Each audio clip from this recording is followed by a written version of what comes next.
you, EducLang, for this invitation. So I will talk to you a little bit about the Linguistic Risk-Taking Initiative, one of my favorite projects, and kind of a project that's kind of consumed my life. I will, just to give you a little outline of the presentation, I'll give you a little bit of background and present the core tools of the project, which are a linguistic risk-taking passport, a paper booklet, and a linguistic risk-taking app, a digital app. Some of you, I'm afraid, may have seen those tools already presented by me or by some of my colleagues in previous years. So I apologize for that. It's kind of the nature of the project that unless you present the tools, you cannot go into the presentation of the more recent work that has been done. So if you're already familiar with it, bear with me. After I present the tool, I will also share some much more recent findings from research studies that I have run with some of our grade students at OLBI and some of my colleagues also at OLBI and beyond. And then we'll open it up for questions, like Doug said. I want to, in way of author's positionality, I won't tell you too much about myself, but I want to tell you a little bit about my own language repertoire and my dominant language constellation. And hopefully you'll know later on, it will become evident why I'm doing this. So language repertoires, as we know, are complex and layered. In work by Blumart and Bacchus from 2013, they discuss language repertoires that have maximal that there's languages in the repertoire that may have maximal competence or partial competence or minimal competence or recognizing competence. Blumart gives as an example his own language repertoire, which consists of 38 languages. And many of these languages he just lists there as recognizing competence. So he's just able to recognize what language it is when he hears it spoken, but it's still included in this, like we said, complex and layered language repertoire. And so I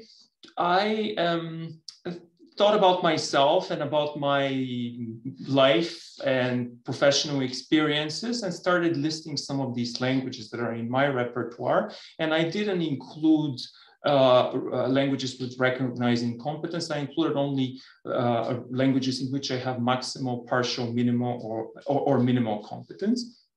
And I came up with the list down here: Amharic, a language spoken in Ethiopia, Bulgarian, English, French, German, Italian, Mandarin, Norwegian, Russian. And I'm not doing this to impress you. Many of these languages are really at the minimal competence stage. So Amharic, German, Italian, Mandarin, and Norwegian, I have really, really minimal competence in. But Bulgarian and English are the languages that I have maximal competence in. And then French and Russian, I thought maybe partial competence. Moving on from the idea of the language repertoire, some years ago, I came across a researcher in Israel, Larissa Aronin, who proposed the concept of the dominant language constellation. So she says that the dominant language constellation is different from the repertoire because it's a much narrower, a much smaller construct, a subset of the language repertoire. So if you think of those 38 languages listed by Bacchus, by Blumart in his language repertoire, they're not part of the DLC. The DLC consists of just the most relevant and the most frequently used languages by a person in different social settings and linguistic domains, so in the family, with friends, in educational or professional settings, and so on and so forth. And like I said, DLC is just much smaller than the language repertoire. And the visual representations of the DLC are quite interesting. They resemble these space maps that have circles of constellations and stars where the various languages of the person are positioned. And so I did my own DLC. You see in the center, my dominant language constellation really is English, Bulgarian, and French. Like I said, in English and Bulgarian, I have maximal competence, if we want to use that term. And in French, I maybe describe myself as having partial competence, but these other languages that I mentioned from my repertoire, I place further away in more distant constellations. I don't use them daily. I don't have very high competence in them, and so on and so forth. So why am I showing you all of this, and how am I going to relate this to the project at hand? If we focus on the 3 core languages in my dominant language constellation, there's something peculiar about them. Like I said, English and Bulgarian, I'm very comfortable with them. I use them in pretty much, I can use them in pretty much all settings and with a high degree of confidence. But my French is much shakier. It causes me quite a lot of anxiety, in fact. I work at an officially bilingual university, where both English and French are used, and I am certified, so to speak, as a bilingual professor because I have passed my test that tells me that I'm a bilingual professor and helped me get tenure and allows me to teach in both official languages, and I'm expected to be able to serve students in both official languages. I use both English and French at meetings and so on and so forth. But if I have to kind of be honest with you, French causes me anxiety because I always worry that I may make a mistake. I worry that I may not understand something at a meeting that somebody says, or if I'm at a meeting where I need to take notes or minutes.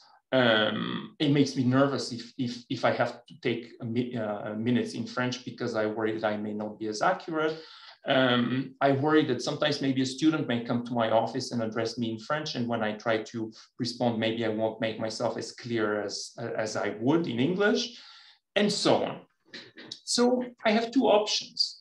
One option is to try, even though I've passed my test, I got my tenure, and I can try to use as little French as possible. I can basically try to avoid using French, not speak too much at meetings, avoid making comments in French, or when I make them, I would make them only when it's absolutely necessary, and they will be short, and then I'll be silent the rest of the time. So that will be one option. Another option will be to engage in very, very highly rehearsed situations and only use the language when I have practiced something very well and I know how I would say it correctly, and then I'd be safe. But another option would be to kind of embrace my learner identity. French is a language that I acquired actually quite late on in life, so it's normal for me to feel that my French is shaky, and to try to overcome this anxiety by embracing opportunities to use my French and acknowledge that it's a language that I have partial competence in, and that it's natural and normal that I will make mistakes. And the more I use it, the more I will improve it. And so there's nothing wrong with that, and I shouldn't be ashamed of it, or I shouldn't be scared to do so.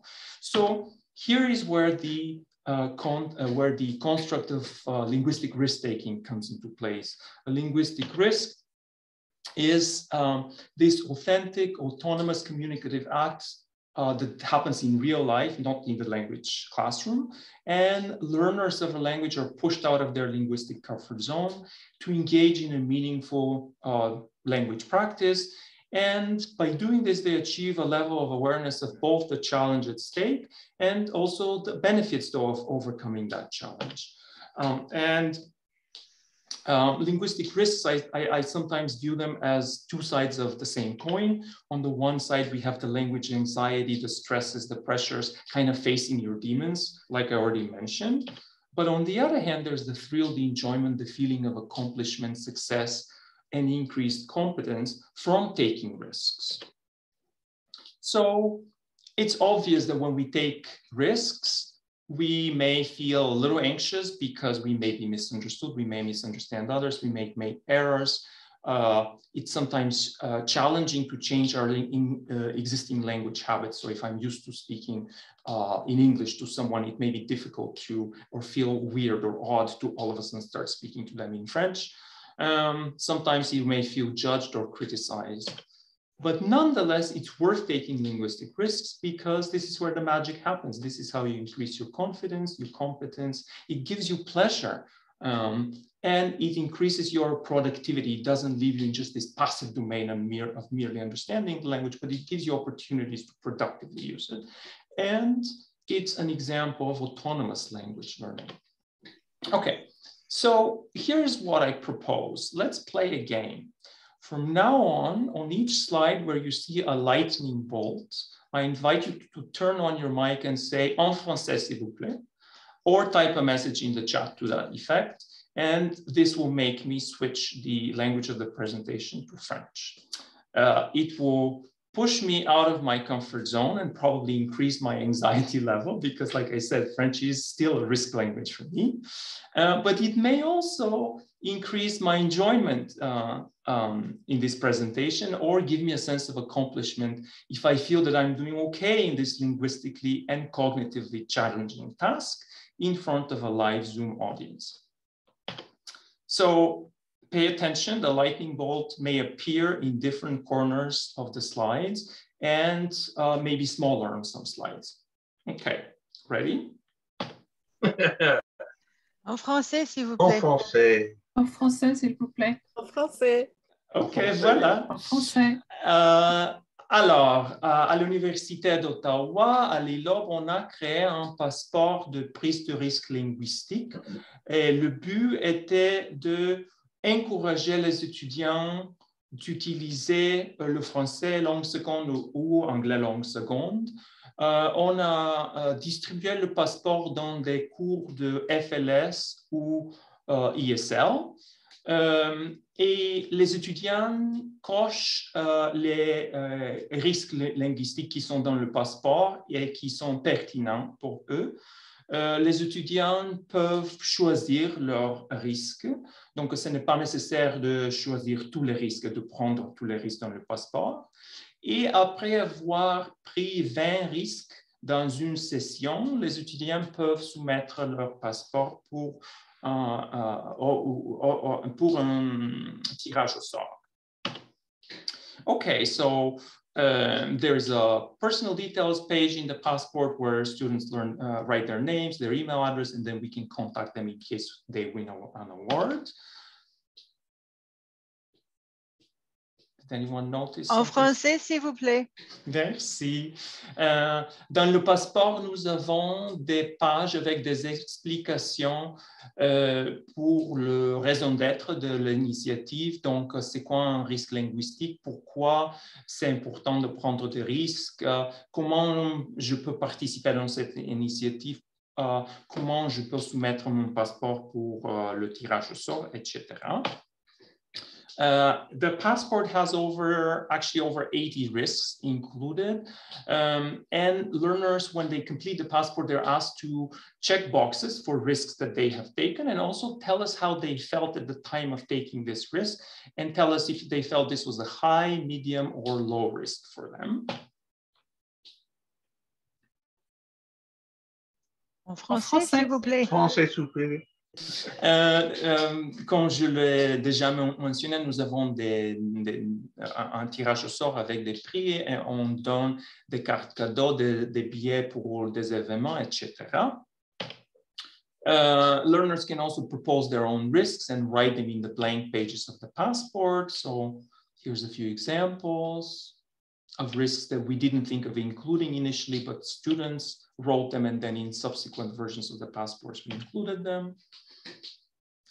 We also had like a mini questionnaire included, self-assessment questionnaire included in the passport where learners were asked to rate themselves according to these 8 statements. So I'm more comfortable at the end of the semester after having completed this passport, I'm more comfortable speaking English with strangers, and we have an English and French version. So depending on your target language, this would be English or French.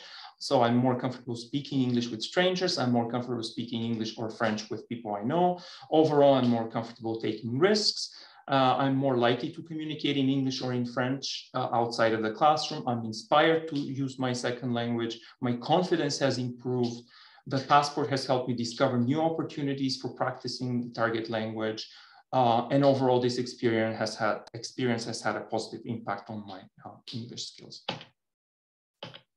En français. OK. Nous avons aussi des comment on dit slogans, des quotes, motivational quotes. Donc, nous avons les choses comme I'm eager to use my second official language everywhere on campus and beyond. And the idea here is to kind of increase excitement and motivation. I'm not a native speaker of this language, and I'm okay with that, explicitly addressing these native speaking norms that sometimes cause pressure on students and are damaging, could be damaging. Yes, I may have an accent, but that's what makes me unique. Learner identity. It's okay to have to sound different from others. It's okay to have this identity of a person with a different accent. I'm not afraid of making errors. They are natural and normal in language use, explicitly addressing language anxiety about making errors. And I consider myself bilingual in French and English, even though one of my two official languages may be stronger than the other, to battle these monolingual norms of expecting equal proficiency in the two languages. Okay. What about the theoretical framework? I will not talk too much about the theoretical frameworks, but we were inspired by language socialization and second language socialization, by the framework of plurilingualism, and by positive psychology. We also were inspired by some specific pedagogical concepts or approaches. So the project actually fits quite well within task-based language teaching and learning, also within action-oriented language teaching. The concept of autonomy is very important, authenticity, very important, and also gamification. Beyond the paper booklet, in the era of digital natives, we also started working on a digital app.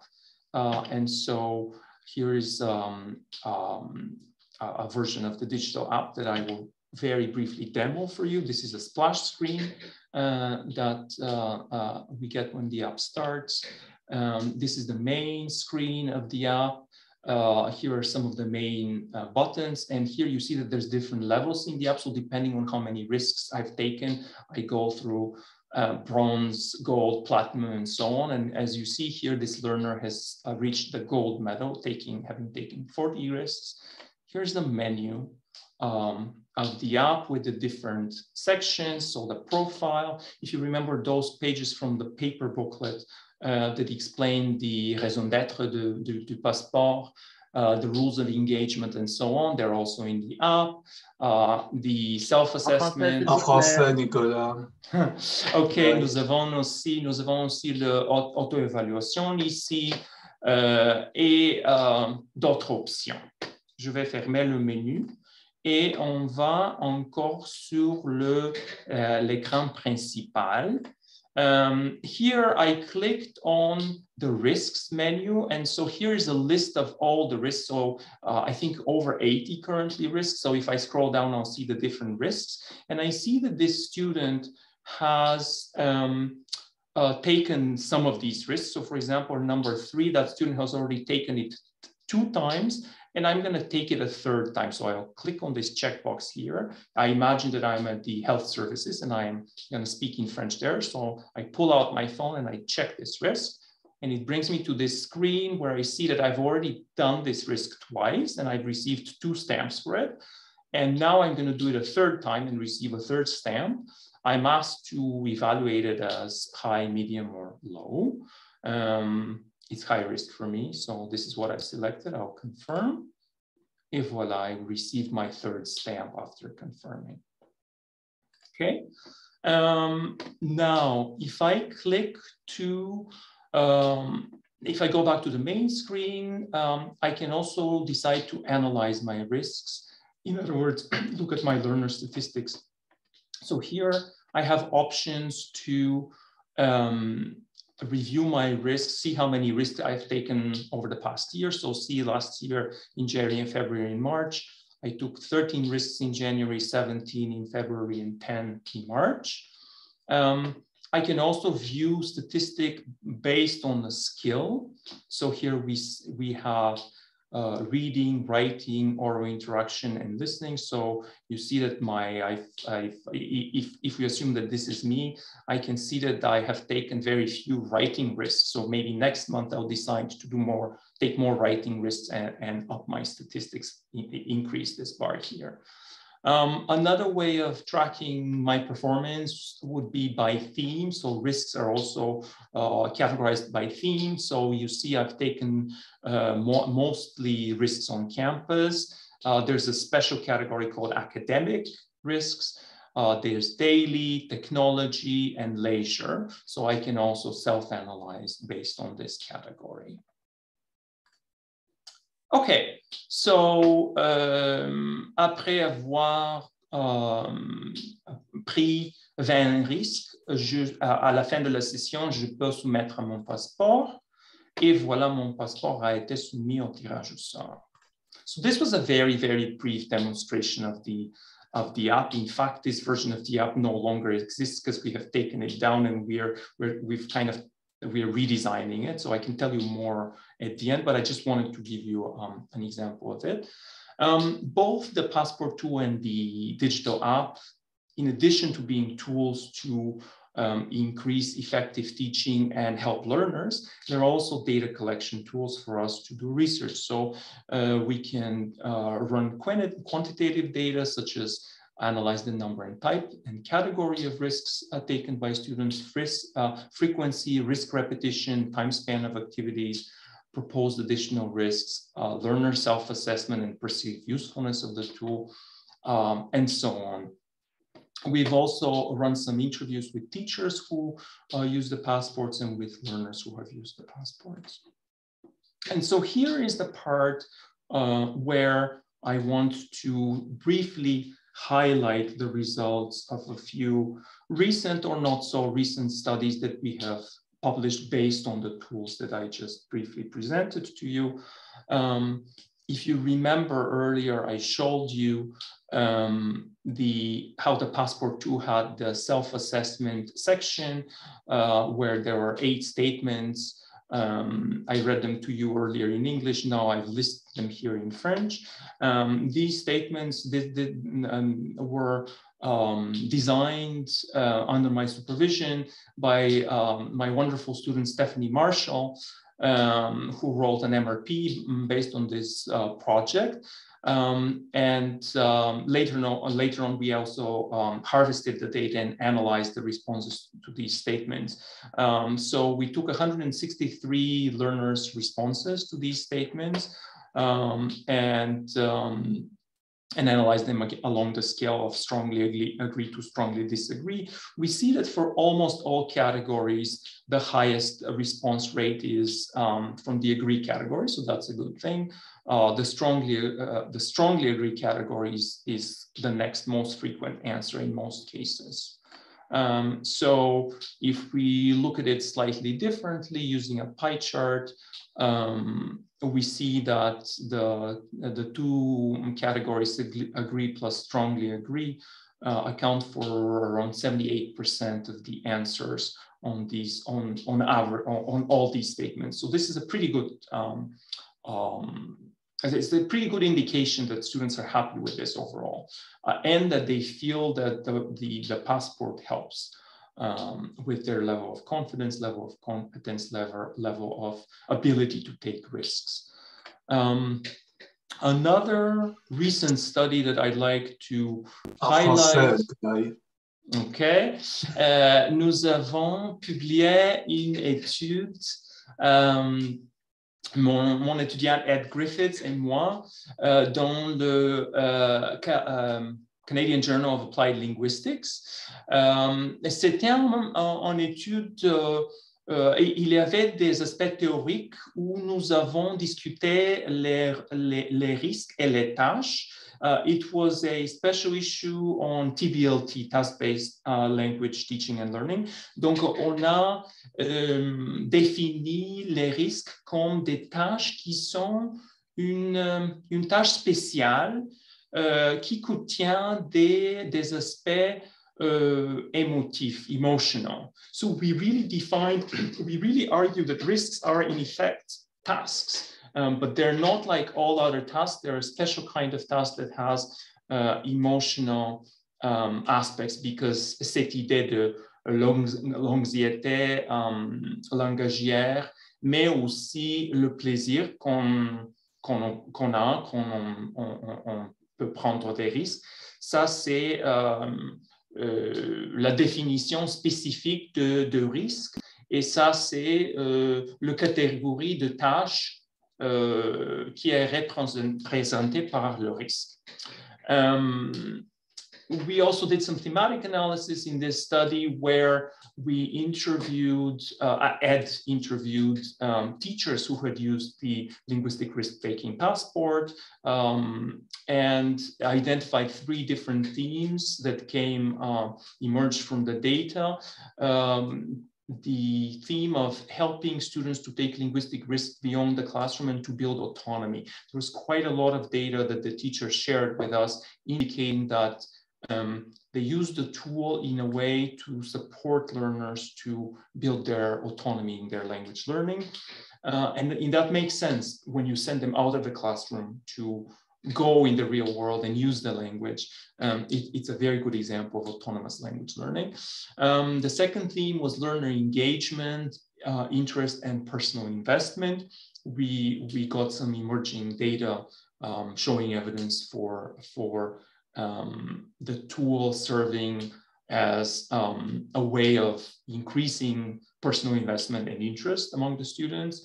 And the third theme was teacher growth. It was interesting because some teachers reported new discoveries and constantly evolving classroom practices as a result of participating in this project and using this passport. So some of them discovered new ways of teaching, new things about themselves as teachers. And some of them were perhaps skeptical about certain aspects of it, but then were surprised by the results. I don't have, because I want to show you results from a few different studies, I'm not going to be showing you specific data from this study. But I want to show you this graphic that my student Ed designed for this publication, where he compares the Linguistic Risk-Taking Initiative to a bridge that pushes students into autonomy. So he talks about how learners are in the classroom, they acquire constructs and competencies, then they engage in task-based practice and receive strategic responses, so support in the classroom from the teachers, and then they're sent over the bridge to step out, to cross the river and step into the real world, into autonomy, and to practice the language autonomously and to continue learning on their own. But it's also a cyclical process, because then later on they go through the real world and they again return to the classroom. They discuss what they have done in the real world and they continue to learn new things. So this was Ed's contribution, I think very nice contribution among others, to this article. Then I want to move on and tell you a little more about an article that our wonderful colleague Martine Rayan led, and Jérémy Serrard and myself are co-authors. This was published in the Foreign Language Annals. Martine linked the linguistic risk-taking project to the concept of mindsets developed by Dweck in the 2000s. And Martine was very interested in exploring the growth mindset and the fixed mindset, and she was interested in trying to encourage students through the Linguistic Risk-Taking Initiative and a number of supplementary activities that she herself designed to transition students from a fixed mindset to a growth mindset, because it's the growth mindset that allows you to consider failure as an opportunity to grow, to seek challenges to help you learn, and to like to try new things. So she connected, once again, she connected this to risk-taking and designed a number of different activities to encourage learners to adopt a growth mindset and and actively practice risk-taking.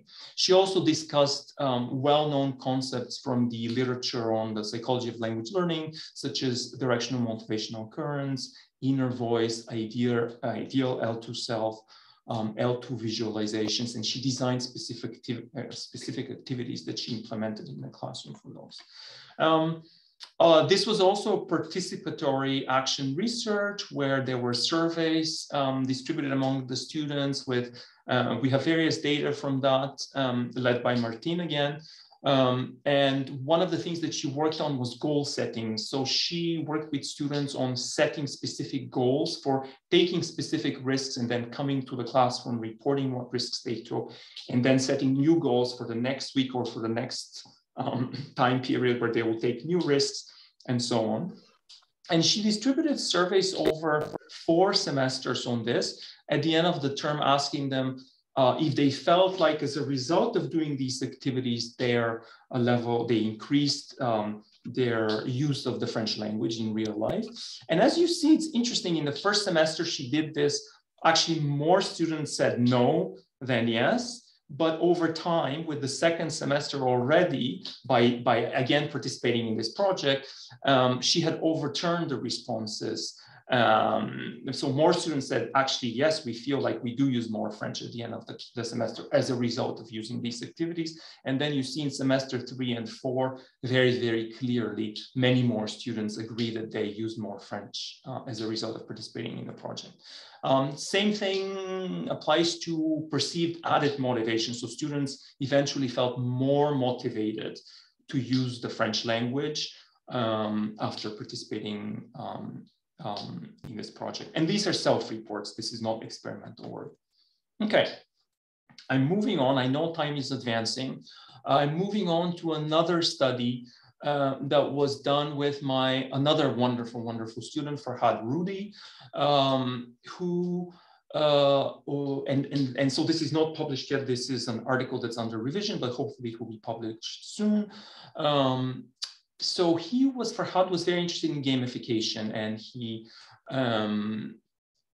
decided to assess the Linguistic Risk-Taking Initiative to see to what level it is gamified. To be perfectly honest with you, when we first designed it, we didn't necessarily think too much about gamification, but it is really a wonderful project to develop gamification in with the risk-taking, going around campus, taking different risks, receiving prizes, and then of course, subsequently with an app, there's a lot of room for developing gamification.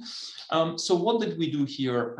Farhad, for his graduate work, reviewed the literature on gamification, and based on that literature, created an analytical tool for evaluating gamification in specific activities or tools.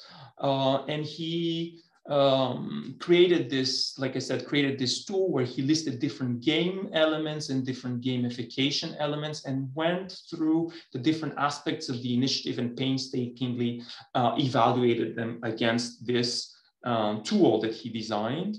I'm not going to show you details, but I'll tell you his final conclusion was that the linguistic risk-taking paper passport and digital app can be considered gamified enough to encourage French and English learners in taking linguistic risks. However, the level of modification is only very modest at this point. And there's a lot of potential for future development, especially in the case of the app. And in fact, this is what we are doing. We kind of took this opportunity during the pandemic to take the app offline and redesign it and try to increase the gamification features that are embedded in it. Finally, this is not even submitted yet. This is really, truly work in progress. It's, again, work that I am doing currently with a student from Germany, Farhad Rudy, who already graduated, and a colleague from the UK. And we are wondering how likely are learners to perceive a decline in risk level with repeated taking of risks. So it's basically a statistical analysis that we are working on. And if you recall, in both the paper passport and in the app, learners are asked to rate each risk as high, medium, or low. And so we know that every situation is different. So even if you repeat the same risk 2 or 3 times, there may be lots of external factors that cause you to evaluate it differently. But nonetheless, we are very curious to see whether there will be a certain number of risks or a certain pattern where we see a learner take a risk once and say evaluate it as high, take the same risk a second time and maybe evaluate it as medium, and then take it a third time, maybe evaluate it as low. So this decreased level in rating the risk from high to low would be an indication of rising level of confidence and competence when they use the tool and when they repeat these risks. So do we have any evidence in the data for this? So what we did is we harvested data from mostly the passports and some limited data from the app. And we started crunching numbers. So there were 554 students, 314 were French learners, and 240 were English learners here.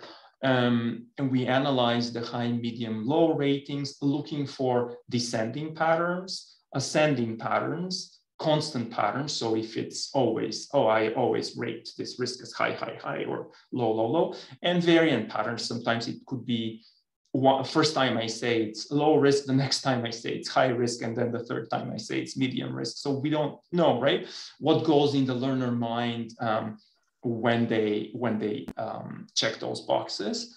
And so here's a pie chart with our results for these patterns. And we found this is what we were mostly interested in, right? The descending pattern from high to low or from medium to low. And we did find that in 17% of the risks taken, there was a descending pattern. Of course, this is not a huge percentage, but it's still an important percentage and a meaningful percentage. So what we're currently doing right now is we are running some fairly complex statistical analysis to make sure that this is not accidental and to make sure that this is statistically significant. And it looks like it will be highly significant. So we'll be working on a publication to write this up. Okay. At the end, I want to, so from various, so I hope I gave you a good flavor of how the initiative was developed, what the tools are, and what our recent research studies have done based on the data that we've accumulated through this initiative. We've had various qualitative comments through interviews or through questionnaires that we've administered over the years. And I want to leave you with a couple of questions from, a couple of comments from students. This is a good initiative and I love it, and push me to use English practice for my good, well done. I love this comment. It's a wonderful comment from a participating student in English. And then there's another student who wrote a comment in French. So this is a French learner who had this bad anxiety, and they felt that the use of the passport helped them reduce their anxiety and encouraged them to not only use French more, but also apply for a bilingual job on VRL. So this is like the kind of real life output that we are hoping can impact people. Now, very briefly, I want to return to the dominant language constellation that I presented earlier on for the project. Initially, I used it kind of as a springboard to tell you about my anxiety with the French language and to kind of exemplify the notion of risk.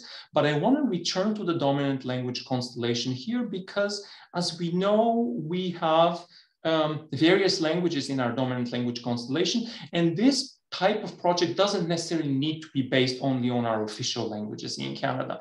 We could have this project for German, for example, or Italian, Mandarin, Norwegian, etc., etc. And in fact, we, through partnerships with the University of Vienna, we have developed a linguistic risk-taking booklet in the German language. There's a partnership with a university in Japan. We had a partnership with the Institute for Occitan Languages in France. So I was very excited about this. We developed a booklet that focuses on support of regional minority languages in France. And the ECML, the European Center for Modern Languages in Europe, also they were inspired by this initiative, and they asked us for permission, and they modified it. They made a spin-off of it and made the James Bond version of the risk-taking initiative. They call it the Handbook of Language Challenges, and they translated, I don't know how many languages, 19 languages or 23 languages of the different member states. And so this booklet is available. It's geared towards, I believe, high school students, and they use it to promote multilingualism really on the European Day of Languages. I think I am probably, I said I'd speak for about 40-45 minutes, so I think I'm coming to the end of my talk. I want to briefly acknowledge the many colleagues, students, staff members, and partners who have kindly contributed various aspects to this project. I want to thank the funders. SSHRC and Canadian Heritage are our external funders, but also we've received a very kind internal funding at the University of Ottawa, so I want to acknowledge all of this. And finally, merci beaucoup, EducLang, for the invitation. Thank you. Si vous avez des questions, over to you. Thank you so much, Nikolay. I remember when Reyes and others, your colleagues, used some of the initial versions when we had that joint project with the Chinese teachers years ago, and how exciting it was to see. You know, I'll date myself here. Some of H.H. Stern's comments like 30 years ago, where we really should be emphasizing what he called community contact assignments. So, and I always